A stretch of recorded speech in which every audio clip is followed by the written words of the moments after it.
دوستو 10 محرم کو ہونے والے چند اہم واقعات جو بہت کم لوگ جانتے ہیں۔ دوستو 10 محرم کو ہی حضرت سلیمان علیہ السلام کو بادشاہت ملی تھی۔ 10 محرم کے دن ہی حضرت ایوب علیہ السلام کو سخت بیماری سے شفا ملی تھی۔ 10 محرم کے دن ہی حضرت یوسف علیہ السلام کی ملاقات ایک طویل عرصے کے بعد حضرت یعقوب علیہ السلام سے ہوئی تھی۔ 10 محرم کے دن ہی حضرت عیسیٰ علیہ السلام پیدا ہوئے تھے۔ 10 محرم کے دن حضرت آدم علیہ السلام کی توبہ قبول ہوئی تھی۔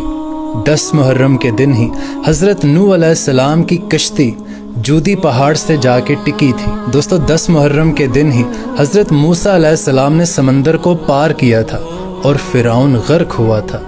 10 محرم کے دن ہی حضرت یونس علیہ السلام کو مچھلی کے پیٹ سے نجات ملی تھی، اور 10 محرم کے دن ہی اللہ تعالیٰ نے حضرت ابراہیم علیہ السلام کو خلیل اللہ اور ان پر آگ کو گلزار کیا تھا، اور 10 محرم کے دن ہی حضرت امام حسین رضی اللہ تعالیٰ عنہ کو شہید کیا گیا تھا، اور 10 محرم کے دن ہی قیامت برپا ہوگی۔ کیا یہ آپ جانتے تھے؟